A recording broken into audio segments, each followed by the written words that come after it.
웬만하면 남아서 좀 이렇게 해보세요. 이게 지금 뭐 기간 뭐 많이 남으라는 것도 아니고요. 한 보름 남아 계시면 끝이거든요. 남으셔가지고 예, 혼자 또 남으시면 뻘쭘하잖아요. 그죠? 그러니까 비슷한 연령대 계신 분들이 같이 남아서 이렇게 하시면서 의견도 좀 교환하시고 그렇게 해서 이게 어느 것도 똑같아요. 민법도 그렇고 개론도 그렇고 안 되면은 테마 10개 정도만 잡아서 거기만 집중적으로 해서 이해를 하시더라도 분명히 성적은 올라갈 거라고요. 그 과정에 다른 논리까지도 이해가 될 수 있어요. 그러니까 지금은 전범위를 다 해가지고 전체를 다 이해하겠다는 건 쉽지 않죠. 예, 그러면 파트라도 어쩔 수 없이 띄어가지고 원래는 그게 정상적인 방법은 아닌데 시간이 2주밖에 안 남았으니까 몇 개라도 높여봐야죠. 그러니까 박총감은 남아서 공부해야 돼. 공부해야지. 어떻게 할 거야. 아니 어떻게 걱정을 내가 더 많이 해.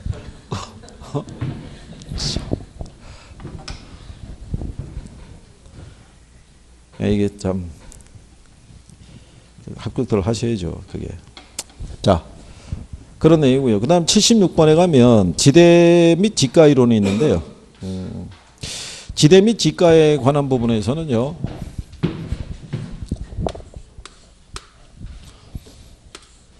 여러분들이 차액지대 배우셨고요.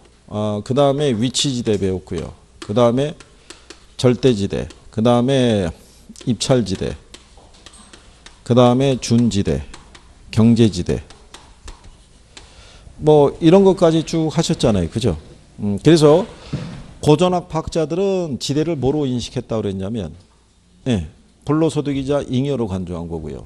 신고전학파는 생산비로 간주한 거죠. 예, 그래서 그런 내용이고요. 차액지대는 비옥도의 차이죠. 여기는 위치의 차이에 따른 뭐 수송비. 여기는 토지 소유에서 지대가 발생하는 단초가 된다고 그랬고요. 입찰지대라는 것은 토지 사용자가 지불할 수 있는 최고 가격이 있죠. 그래서 초과인이 0이 되는 수준의 지대. 준지대는 인간이 만든 기계들로부터 발생하는 지대이기 때문에 단기에만 존재한다는 거.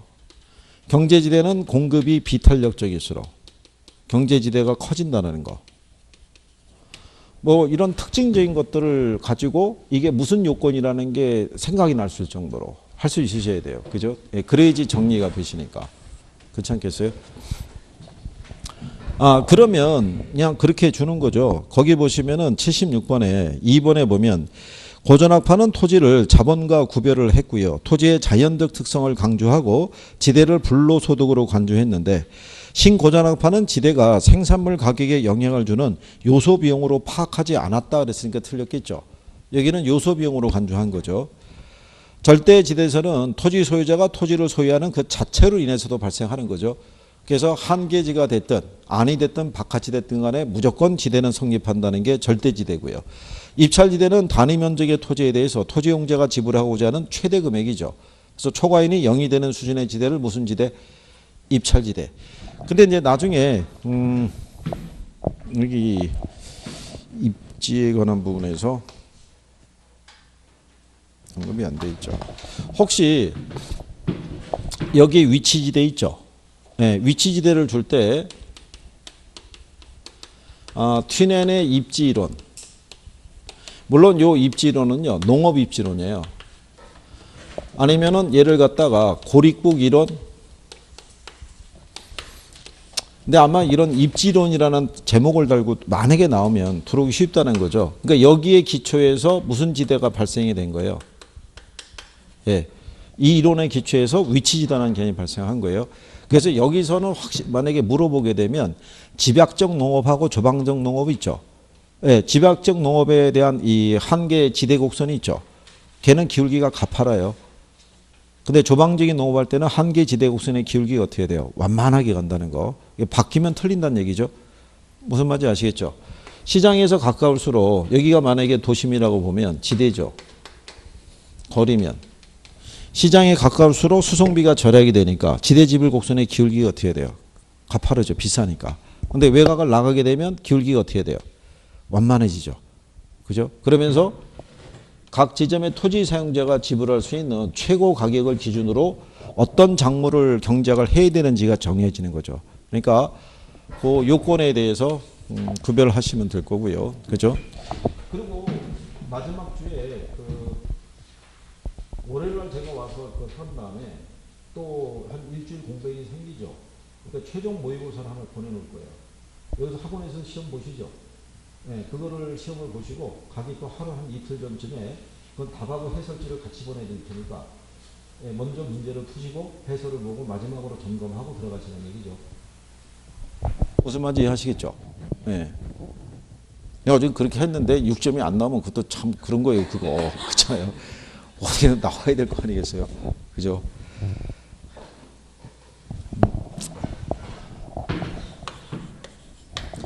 그 다음에 77번에 보면요. 이거는 예전에 시험에서 인용을 한 건데요. 같은 배열로 또 인용하기는 좀 어려운데요. 19km 지점에서도 이윤을 얻을 수 있는 상품을 물어봤죠. 이게 기출에서는요. 거기 보면은 1번에서 그 지문에서 보면 2번만 빼고는 쌀이 다 있죠. 그렇죠? 원래 기출에서는요. 그 쌀 있죠, 쌀. 쌀을 처음에 집어넣었을 때 쌀에서 이윤이 안 나왔어요. 그러면 답은 자연히 2번이 되겠죠. 그런 배열이는데 여기는 이제 연습 문제니까 계산을 다 해야 되죠.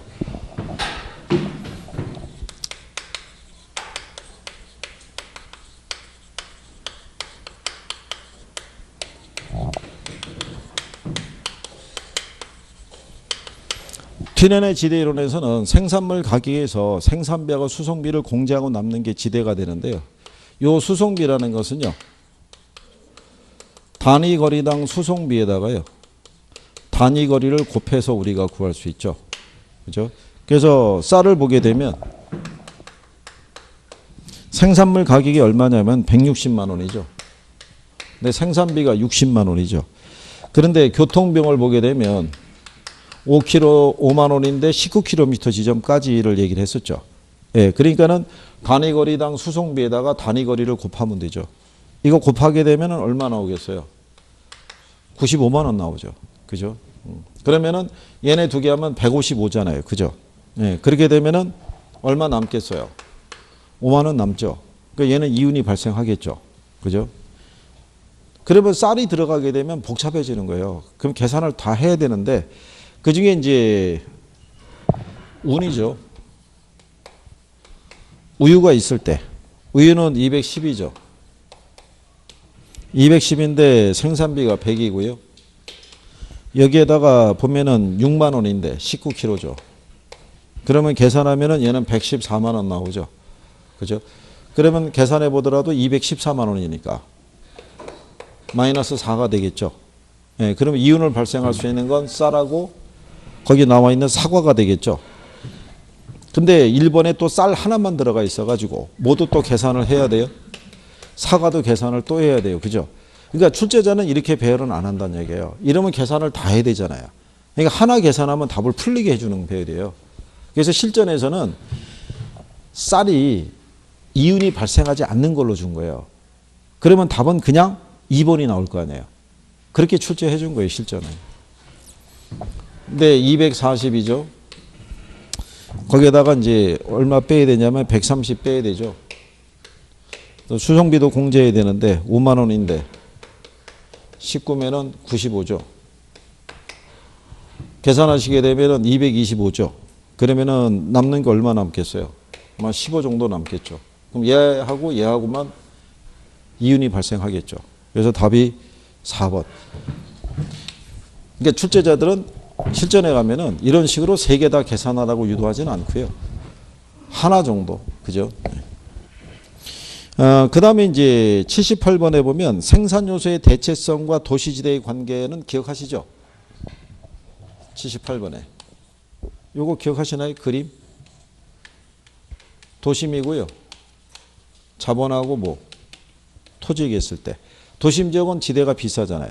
그럼 토지와 자본을 결합해서 생산할 때 도심 지역은 토지에 대한 자본의 결합비율이 크죠. 근데 외곽을 나가게 되면 토지에 대한 자본의 결합비율이 어떻게 돼요? 작아지잖아요. 네, 그래서 답이 5번이겠죠. 도심 지역의 건물들이 고층화되는 것은 토지에 대한 자본의 대체성이 낮다는 것이다. 그러니까 틀렸다는 얘기죠. 높다라고 이렇게 봐야 되겠죠. 그래서 거기 3번에 가면요. 토지에 대한 자본의 결합 비율은 도심에 가까울수록 높고 외곽으로 갈수록 낮아진다라고 얘기를 하는 거죠. 그래서 얘는 시험상에서요. 딱 한 번 인용을 했어요. 한 번. 그리고 지문으로 한 번 답으로 유도한 적이 있어요. 이게. 그래서 도심에 입지하는 산업들은 토지에 대한 자본의 대체성이 어떻게 돼요? 큰 산업들이 입지하겠죠. 근데 낮은 산업들이 입지한다 그러면 틀릴 거예요. 그죠? 네. 그래서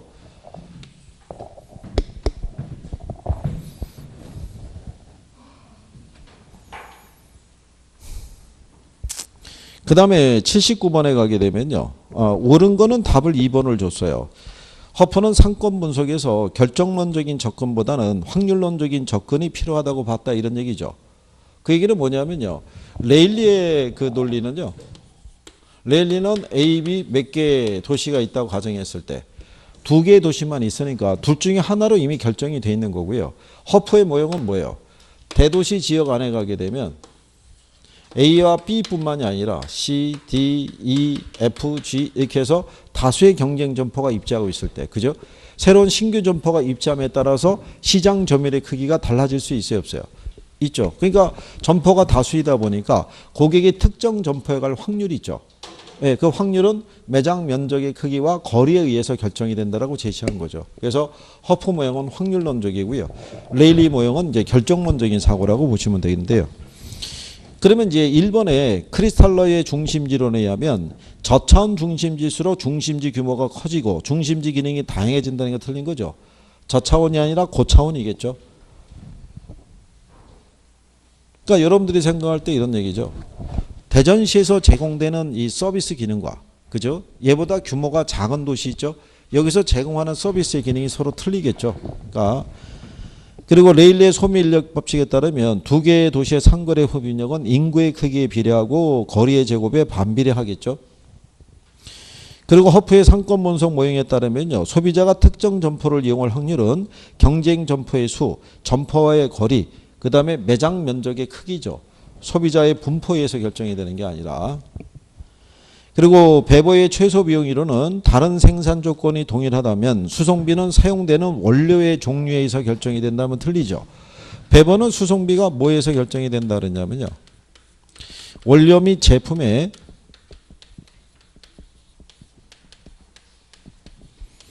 무게 곱하기 거리에 의해서 결정이 되죠.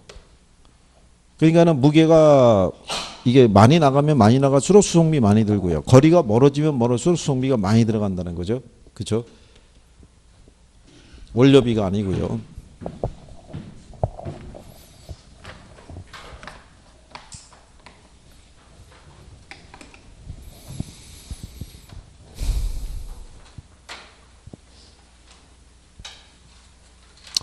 그리고 이제 80번의 상권 분석 방법에 관한 설명 중에서 옳은 것을 물어봤는데요. 예. 거기 이제 답이 4번이거든요. CST 기법은 상권의 규모뿐만 아니라 고객의 특성 파악 및 판촉 전략 수립에 도움이 될 수 있다라고 돼 있죠. 우리가 그 CST 기법이라는 거를요. 그거를 소비자 분포 기법 또는 고객 출발지 조사 기법이라고 얘기를 해요.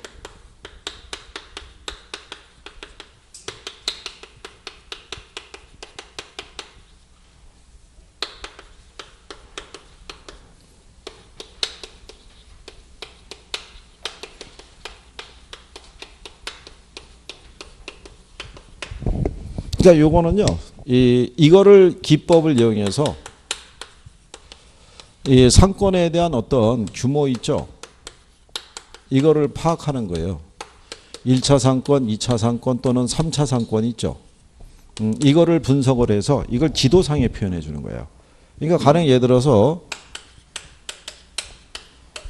성남시라는 데를 가게 되면요. 구가 3개가 있어요. 중원구라는 게 있고 수정구라는 게 있고 분당구가 있어요. 근데 이 도시에 백화점이 딱 하나 있어요. 백화점이 여기 순회역 쪽에 L백화점이라고 하나 있어요. 그러면 얘네가 이제 뭐를 분석을 했겠어요. 우리 백화점에 와서 물건을 구매하는 사람들이 있죠. 주로 많은 매출을 올려주는 사람들이 어디에 분포하고 있을 것이냐. 조사를 해보면 대부분 이쪽에 많이 있을 거라고요. 그럼 얘가 몇 차 상권? 이게 1차 상권이겠죠. 그 나머지가 몇 차 상권? 2차 상권을 형성하고 나머지 인근의 광주시나 이런 데서도 여기는 백화점이 없어요. 용인이나 이런 데서 백화점이 없어요. 그럼 이쪽으로 올 거 아니에요. 그건 3차 상권. 이게 지도상이 표시하죠. 그럼 만약에 이 백화점에서 세일이 들어가요. 그럼 광고 해야겠죠. 그럼 광고는 어디다 집중적으로 하겠어요? 1차 상권에다가. 무슨 말인지 아시겠죠?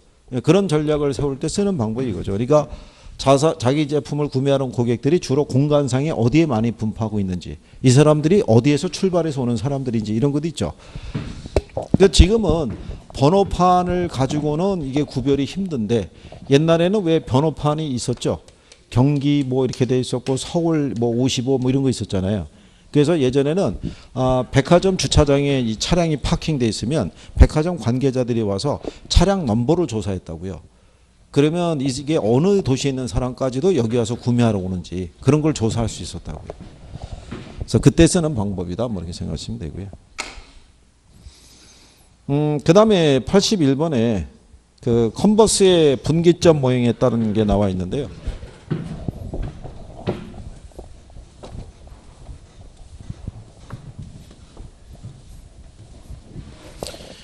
이것도 뭐 비례식을 중력 모형에 대한 건 비례식을 대입해서도 풀 수 있는데요. 그게 되는 분들은 되고 또 안 되는 분들은 안 돼요. 그래서 컨버스의 분기점 모형에서 A를 기준하게 되면 A에 대한 면적에다가 B의 면적, 그 다음에 A, B 간의 거리 있죠. 거기 지문에 나온 것처럼 A로부터라고 이렇게 돼 있잖아요. 그죠? 예, 그러면은 여기 분모에 무슨 면적이 들어가면 돼요? A의 면적이 들어가면 돼요. 근데 이거를 대입하면은 A의 면적을 얼마를 줬냐면요. 1200 줬고요. B의 면적은 얼마? 2700을 줬죠. 이거 나누면은 얼마 나오겠어요? 2.25 나와요. 그러면 루트 2.25를 계산하시면은 1.5 나온다고요. 그럼 1에다가 1.5 더하면 얼마 나오겠어요? 2.5죠. 근데 얘가 몇 킬로예요? 그러면 얼마 나오겠어요? 4 나오겠죠.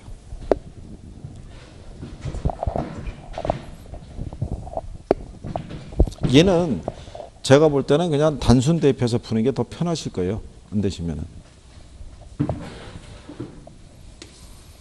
근데 여기가 A가 들어가냐는 것은요. A를 기준으로 구하면 분모에 A가 들어간다고 보시면 되고요. B로부터 몇 킬로냐 그러면은 걔를 대입하시면 돼요.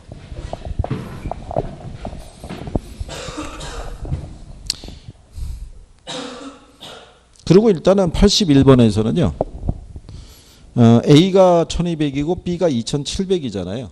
그죠? 전체 거리가 10km잖아요.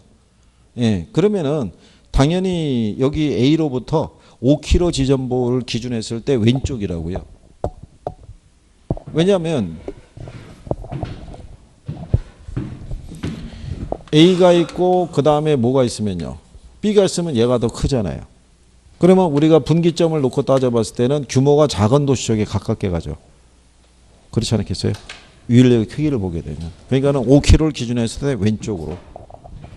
그러면 실전에 가면요. 우리는 1, 2, 3, 4가 거기 들어가 있잖아요. 5km를 기준해 가지고. 그럼 너무 많잖아요. 실전에 딱 2개만 줘요. 5km 지점 안쪽으로 들어가는 애들은. 그래서 둘 중에 하나를 선택해라. 뭐 이런 개념이죠.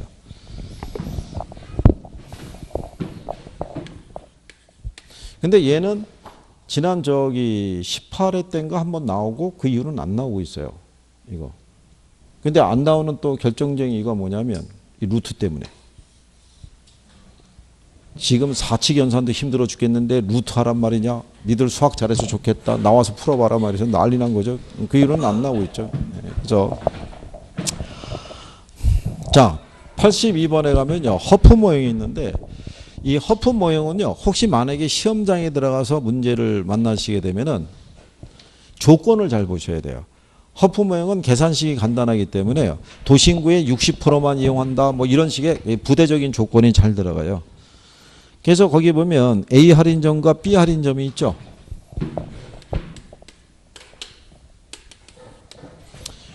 자, 거기 보시면은 A는 할인점의 면적이 얼마냐면 2,000이죠. 네, 거리가 몇 킬로냐면 2km 줬죠. 그러면 2의 제곱이면 4죠. 그러면 얘가 500 나오겠죠. 4, 5, 20이니까. 그러면 B를 보게 되면요. 면적이 8,000이죠. 근데 거리가 8km죠. 그러면은 64가 된다라고 보면은 얘는 125 나오죠. 그렇죠? 그러면 전체를 더하면 얼마요? 625잖아요. 그럼 얘는 0.8일 거고요. 625분의 100면 얘는 0.2. 그러면 A 할인점의 시장 점유율이 몇 프로냐면 80%란 얘기잖아요. 근데 거기 보면 30만 중에 50%가 이용한다고 돼 있죠. 그러면 몇 만이겠어요? 15만이죠. 15만에 대한 얼마? 80%면 12만 나오죠. 그렇죠? 네. 그런데 이제 여기서 문제가 물어본 거는 C도시 인구의 몇 프로냐를 물어봤죠. 그죠? 그럼 C도시 전체 인구가 얼마예요? 30만이죠. 30만에 12만이면은 40% 나오겠죠. 3, 4, 10이니까. 그러니까 시장 이용객 수는 C도시 인구의 몇 프로냐를 물어봤죠. 네. 시장 점유율을 물어본 게 아니죠. 네. 그러니까는 전체 기준에 했을 때는 몇 프로? 40%. 무슨 말인지 하시겠나요?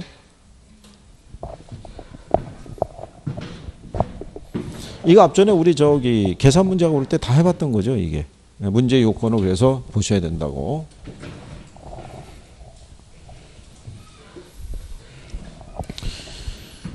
예, 83번에 보게 되면요. 그 공장 부지의 입지 요인을 물어봤는데요. 일단은 요거 생각하시게 되면요. 배보 있잖아요. 공업 입지로는 무조건 배보의 논리를 기초로 하는데요. 배보가 얘기하는 3대 인자 있죠. 3대 인자가 수송비 있었고요.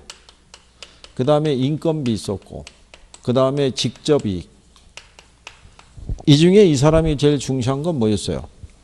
네, 수송비를 제일 중시했다라고 얘기했죠. 그죠?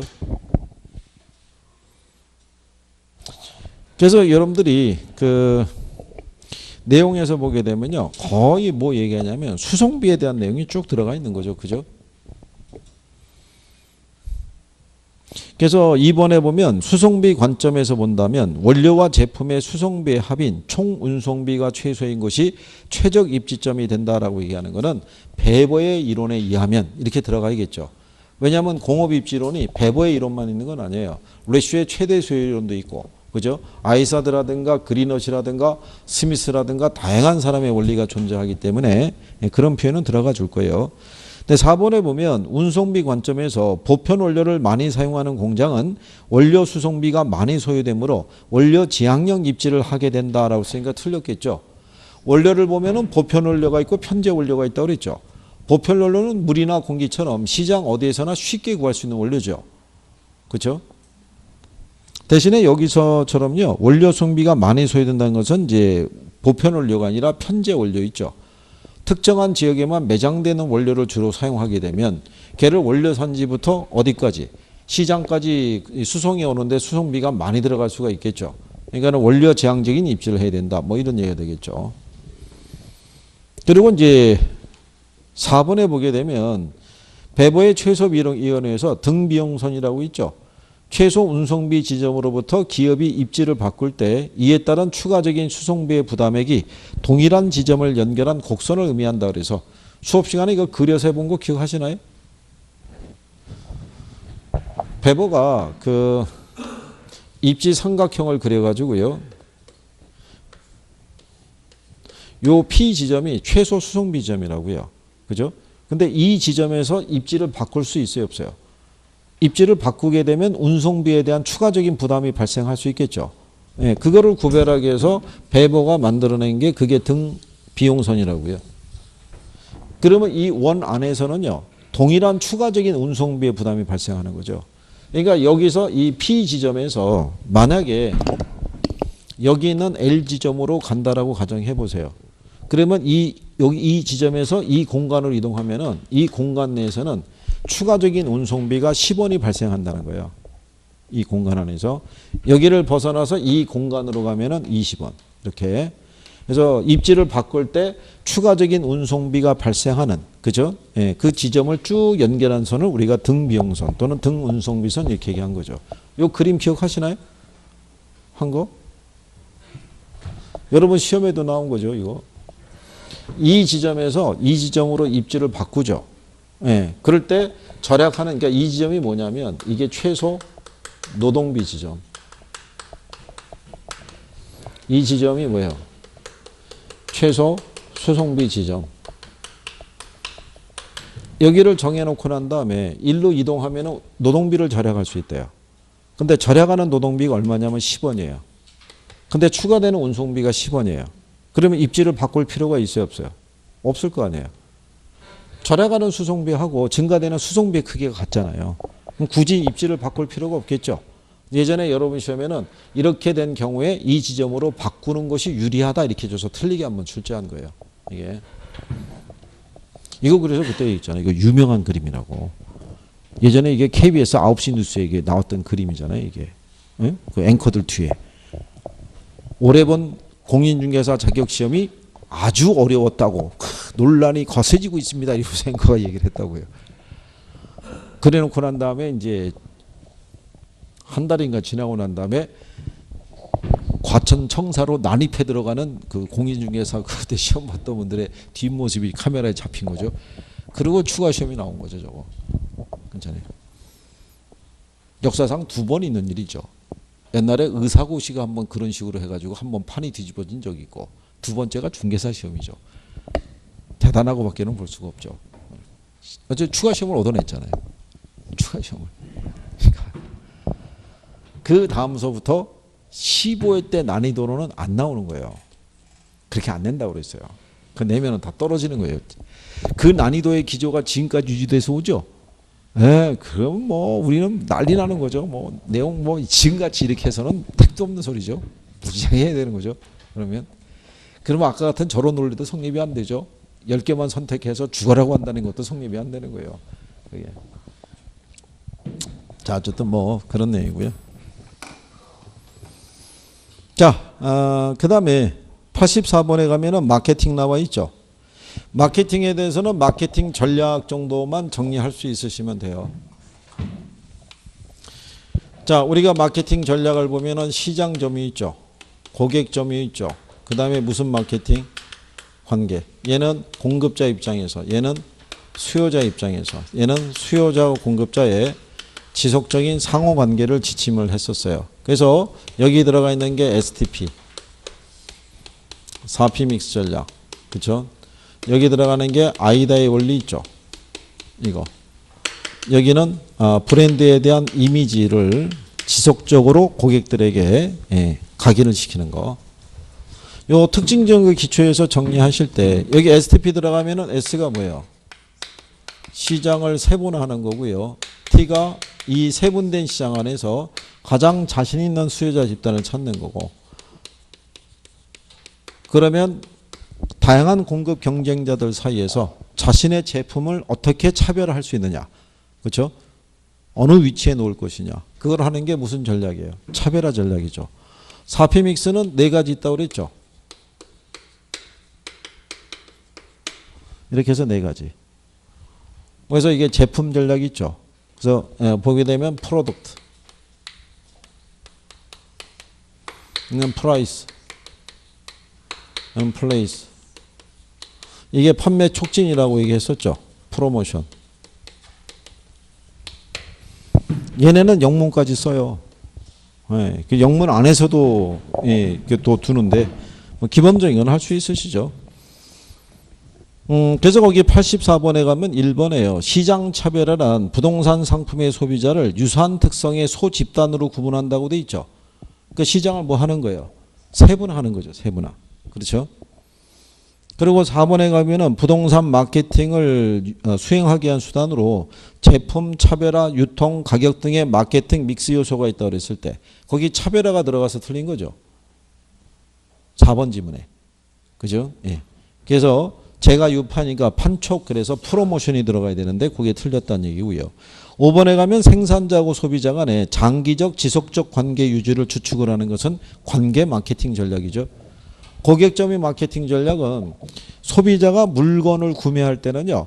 각 의사결정의 단계가 있어요 없어요? 있잖아요. 예, 거기에 맞춰서 이 전략을 쓰는 거죠. 그러니까 무슨 원리를 활용하는 거예요? 아이다의 원리를. 그죠? 일단 소비자의 뭐를 끌어야 돼요? 주의와 관심을 끌어야 돼요. 그죠? 그래서 왜 제가 지난번에 우리 왜 저기 천기누설 왜 이런 것도 얘기했었고 여러분들이 왜 저기 국도를 가시다 보면은 국도 이렇게 도로 있잖아요. 가면은 여기 뭐가 붙어 있어요. 과일 아니면 무슨 뭐 빵을 판다라고 돼 있어요. 근데 몇 킬로 앞이라는 거예요. 5킬로 앞이라는 거예요. 그죠? 그러면 5킬로, 3킬로, 1킬로 이렇게 해서 그게 앞에 다 놓였어요. 그러니까 점점점 가까워지고 있다는 걸 얘기하는 거예요. 뭐를 얘기하는 거예요? 살 거냐 말 거냐를 빨리 결정하라고 얘기하는 거예요. 이게 왜냐하면 국도는 차량의 진행 속도가 빠르기 때문에요. 이게 예를 들어서 한 100m 앞에서 그거를 보게 되면은 그냥 지나칠 가능성이 크죠. 차선을 갑자기 바꾸기 힘드니까. 그러니까 5km부터 암시를 주는 거예요. 5km 전에 이런 애가 있다고. 그러면 이제 처음에는 가다가 불현듯이 자기가 먹고 싶으면 물어본다고요. 살래? 먹을래? 뭐 이런 거 물어본다고요. 그러자라고 나오면 차선 바꾸는 거죠. 그때부터. 그래서 들어가야 되니까. 그러니까 고객의 물건을 구매하는 과정에 있을 때 심리를 이용하는 것이 아이다의 원리라고 보시면 되죠. 어쨌든 얘네 정도는 구별이 되셔야 돼요. 여기 파트에 대해서는 지문으로 해서 요약 정리는 다 우리가 구별을 해본 거예요. 그죠? 네, 그러니까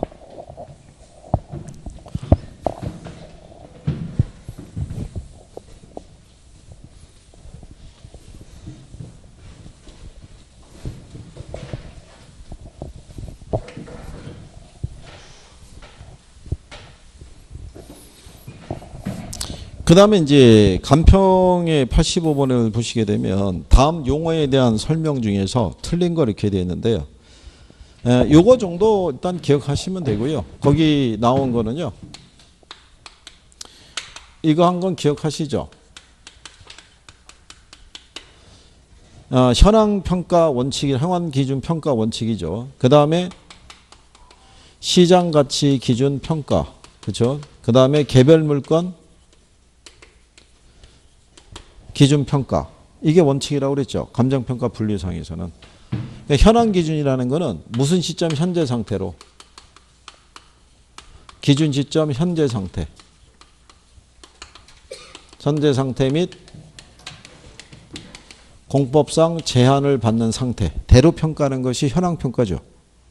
그럴 때 여기서 뭐는 들어가면 안 되냐면 불법적이거나 일시적인 이용은 어떻게 돼요? 제외하는 거죠. 구별하실 때. 그리고 시장 가치를 기준으로 평가할 때는 항상 무슨 시장이 들어가야 돼요? 통상적인 시장이 들어가야 된다라고 얘기를 했고요. 개별 물건 기준 원칙에 따라서는 무슨 평가가 원칙인데 개별 평가가 원칙인데 필요에 따라서는 일괄 평가도 할 수 있고 구분 평가도 할 수 있고 무슨 평가도 할 수 있다? 부분 평가도 할 수 있죠.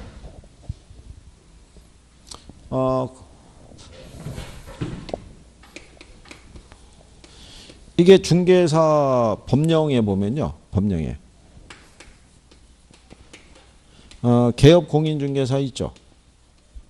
이 사람이 물건에 대한 뭐를 해줘야 돼요? 확인 설명해 주죠. 해줄 때 보면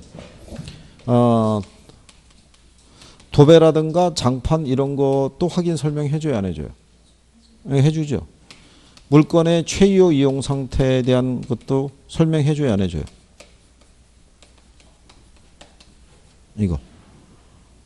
이 법령상 개업중개사가 물건에 대한 이 확인 설명해 주죠. 확인 설명할 때 보면 도배 장판이라든가 뭐 도로라든가 환경 조건 이런 거 다 확인 설명하잖아요. 최유 이용 상태도 확인 설명해야 안 해요? 이거. 그때 얘기해 줬잖아요. 이거 해요 안 해요 이거. 예? 뭘 해요 안 한다고 그랬잖아요 이거. 이 법령에는 이게 없어요. 법령에는 이게 없다고요. 법령에는. 그래서 그때도 얘기했잖아요. 이거 저기 1번 지문, 2번 지문, 3번 지문 주고요. 4번에 원가, 비교, 수익 방식 주고요. 5번을 최이호 이용의 원칙 뭐 이런 거 줬다고요. 그러면서 뭐라고 그랬냐면 감정평가 규칙상에 규정된 내용이 아닌 게 뭐냐 이렇게 출제했다고 그랬잖아요. 그래서 답이 이거였다고 그랬잖아요. 법령에 이건 없다고. 똑같은 거예요. 법령에 이건 없어요. 최이호 이용은. 무슨 말인지 아시겠어요? 확인 설명할 사항이 포함이 된다 안 된다? 안 된다고요. 그러면 여러분들이 중개사 법령에서는 개업 공인중개사가 확인 설명이 될 사항 이런 식으로 문제가 출제될지는 모르겠으나 학개론에서는 그 논리로 나오지는 않고요. 지문 하나가 툭 들어오는 거예요. 그냥 부동산 활동상에서. 그러면은 최이호 이용이라고 어디서 듣기는 무진장에 많이 들었거든요. 그러니까 꼭 설명을 할 것 같은 생각이 드는 거예요. 아니 이게 설명 따로 할 게 뭐 있어요. 그죠? 주택이 주거지역에 있는데 그게 최이호 이용이잖아요. 그죠? 뭐 할 게 뭐 있겠어요. 그죠? 없다고요. 이거. 높아심에서 불현듯이 이 생각이 난 거예요. 이게 그럼 틀림없이 나오면 반은 맞히고 반은 틀릴 거라는 생각이 드는 거죠. 네? 그래서 85번에 틀린 것 그랬을 때요. 거기 1번에 보면 현황평가란 부동산 상태 구조, 제한물권 등의 상태대로 유지 이용될 것이라는 전제하에 행하는 평가라고 돼 있죠. 현황평가라는 게. 예, 근데 이제 요거는 예전에 이제 그 이론상에서 얘기할 때 얘기고요. 감정평가 규칙이 개정이 되면서 현황 기준 그 평가라고 해서 저게 명시가 된 거예요. 기준점 현재 상태 및 공법상 제한을 받는 상태대로 평가하라. 이렇게 제한했으니까 그런 요건으로 이해하시면 돼요. 예, 그래서 5번은 이제 구분평가라는 거죠. 일체로 이용하고 있는 물건의 일부만을 평가하는 거는 무슨 평가? 그럼 부분평가라고 얘기하죠. 부분평가. 그래서 예전에 이제 시험에서 한번 이게 나온 적이 있죠. 85번.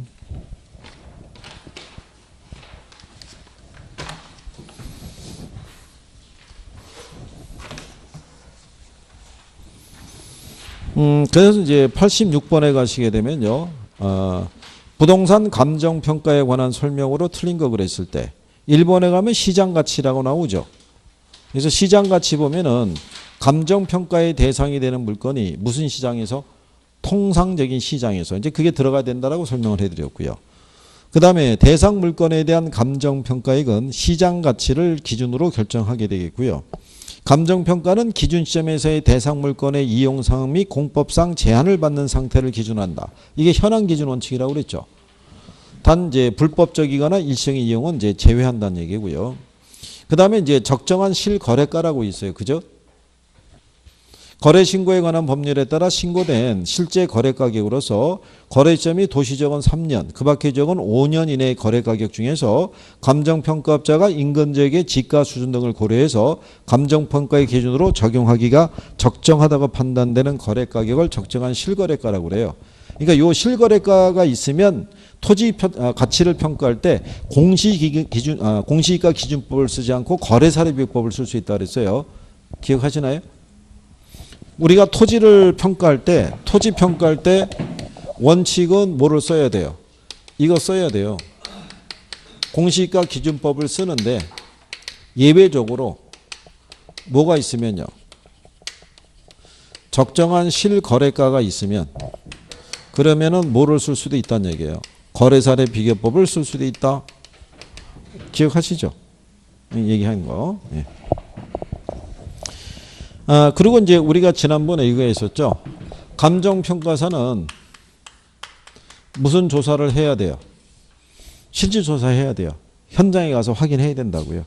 근데 신뢰할 수 있는 객관적인 자료가 있거나 아니면 물건의 성격상 실질조사가 어려운 경우도 있어요, 없어요?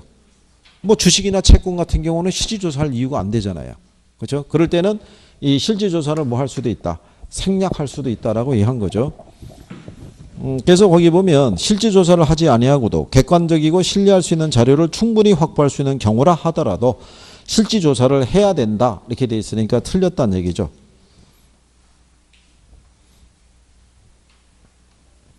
그 다음에 이제 가치와 가격에 대한 부분을 보시게 되면은요.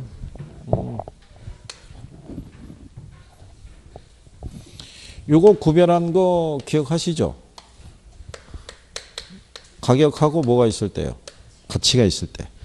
얘는 시장에서 매도자고 매수자 간에 실거래에서 지불된 뭐라고 그랬어요? 얘는 실거래액이고요. 가치라는 거는 장래에 기대되는 편익의 무슨 가치? 예, 현재 가치를 얘기하죠. 그죠? 근데 장래에 기대되는 요 편익이 있죠. 편익에는 금전적인 거에다가 비금전적인 것도 다 포함을 해요. 그죠? 무슨 말인지 아시겠죠? 오래전에 얘기인데요. 그 서울에 가면은 청계천 복원한 거 아시죠? 예, 청계천 복원이 이제 확정이 됐을 때 청계천 변에 있는 아파트들 있죠. 예, 얘들 시세가 1억 이상 올랐어요. 그러니까 조망권이 확보됐다는 거죠. 청계천에 대한. 그러니까는 이 편익이라는 거는 꼭 눈에 보이는 금전적인 것 말고도 비금전적인 것도 반영을 해주는 거예요. 자, 그런 얘기고요. 얘는 이미 지불됐으니까 과거의 값이라고 그랬고요. 얘는 장래익을 바탕으로 한 현재의 값. 주어진 시점에서 하나. 얘는 평가 목적에 따라 여러 개가 존재할 수 있다. 뭐 이렇게 얘기한 거죠.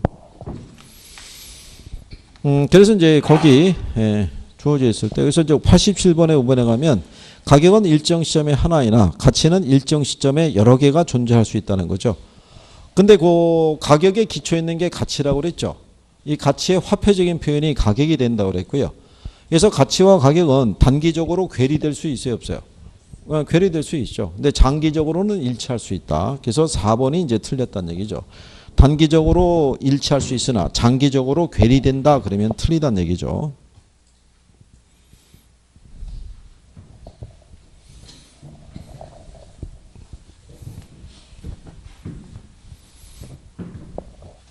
그 다음에 여러분들이 요거는 알고는 들어가셔야죠. 가격제 원칙에서 우리가 기본적으로 알아야 될 애들이 일단 가장 중요한 애들은 얘들이에요. 균형하고 무슨 원칙? 적합의 원칙. 그 다음에 이제 변동의 원칙하고 뭐 대체의 원칙 이런 애들이 이제 쭉 들어올 수 있는데 여러분 시험에서 제일 많이 이용하는 건 뭐예요? 균형하고 적합이라고요. 그러니까 얘는 내부적인 측면에서 그죠? 무슨 감가를 판정할 때 기능적 감가. 얘는 외부적인 측면에서 무슨 감가? 경제적 감가. 그러니까 얘네 둘을 키를 줘요. 그러니까 답으로 유도할 때가 제일 많은 거예요. 균형의 원칙하고 무슨 원칙? 적합의 원칙. 그래서 변동의 원칙은 무슨 시점을 파악할 때 얘는 3방식의 기초가 된다는 거. 뭐 이런 것들 할 때 일단은 얘네들을 기준으로 해서 정리할 수 있어야 되죠. 그래서 88번에 보면 1번에요. 부동산 감정평가 시 기준 시점 및 시점 수용의 이론적 근거가 되는 게 변동의 원칙이고요. 그 다음에 2번에 가면 부동산의 유용성이 최고대로 발휘되기 위해서는 지역의 환경에 조화롭게 균형을 이루게 된다는 것이 무슨 원칙? 그게 적합의 원칙이에요. 그러니까 주택은 주거지역에 들어서야 되고요. 상가는 상업지역에 들어섰을 때 주변 부동산하고의 규모나 뭐 이런 것들이 다 비슷해야 된다는 얘기죠. 그리고 이제 기회비용의 원칙은 대체 원칙에 파생된 개념으로 볼 수 있고 그런 표현까지는 언급을 안 해요. 출제되지는 않고요. 대체 원칙은 감정평가 3방식의 중요한 이론적 근거가 된다라고 얘기했죠. 그래서 세 개의 방식 모두가요. 대상 부동산과 유사한 부동산과 비교를 통해서 가치를 도출한다고 생각하시면 돼요. 그래서 건부지하고 건물의 부적합합에서 비롯되는 기능적 감가의 판단에 대한 근거는 적합의 원칙이 아니라 뭐가 되겠어요? 균형의 원칙이죠. 그거는 이제 이런 얘기죠. 지난번에 설명해 드린 것처럼 대지가 한 200평인데 건평이 한 180평을 차지하고 있으면 여유 공간이 너무 없잖아요. 그러니까 옛날에 지어진 그래서 건물들이 무슨 공간이 없어요. 주차 공간이 없는 거죠. 그러면 이게 밸런스가 안 맞는 거죠. 부지하고 건물 간에. 이런 것에 따라 기능적 감가를 적용하는 것을 무슨 원칙이라고 한다. 그걸 균형의 원칙이라고 얘기를 해요. 그 다음에 89번도 마찬가지의 내용인데요. 그 3번 지문에 가면 감가 요인 중에서 내부 구성 요소 간의 불균형으로 인한 기능적 감가 요인의 판단에 유효한 기준이 이제 균형의 원칙이 되고요. 5번 지문에 가면 감정평가 업무에서 시점 수용과 기준 시점을 명확하게 해야 된다는 것이 무슨 원칙? 변동의 원칙이죠. 근데 효용이 유사하다면 가격이 싼 것을, 가격이 유사하다면 효용이 큰 것으로 선택하는 것과 관련된 원칙이 대체 원칙이겠죠. 그래서 우리 집의 가치가 얼마냐는 것은 우리 옆집이 얼마에 팔렸느냐가 기준이라고 그랬죠. 규모가 비슷하면요, 그 이상은 지불해도 되질 않죠. 그렇잖아요. 여러분들도 최소한 그 가격은 받아야 된다고 생각할 거고. 그게 무슨 원칙에 대한 거다? 대체 원칙에 관한 거죠. 그렇죠. 그런데 왜냐하면 소비자들은요, 효용이 비슷하면은 뭐가 싼 것을, 가격이 싼 걸 선택하죠. 그게 대체 효과의 논리예요. 그러니까 여러분들이 왜 여기 경제에 가면은 대체제 있죠. 예, 그러니까 대체제를 보게 되면 X제가 있고 그 다음에 뭐가 있어요? Y제가 있으면 얘네 효용이 유사하다고요. 그죠? 그럼 효용이 같으면 뭐가 싼 애를 선택하겠어요? 가격이 싼 애를 선택하는 거죠. 그러니까 여러분들에게 줄 때는 소형 아파트가 있고요, 다세대 주택이 있을 때 실제 시장에서는 얘가 더 비쌀 수도 있겠죠. 그렇잖아요. 처음에는 이게 또 납득이 안 되신 분도 있어요. 아니 이게 무슨 말도 안 되는, 이게 어떻게 대체제가 되느냐. 우리 동네에서 보면은 얘보다 비싼 애를 내가 보지를 못했다고 그래갖고 또 따지시는 분도 있어요. 근데 얘들은 똑같은 뭐예요? 주택이잖아요. 주거로서 효용을 제공하잖아요. 그죠?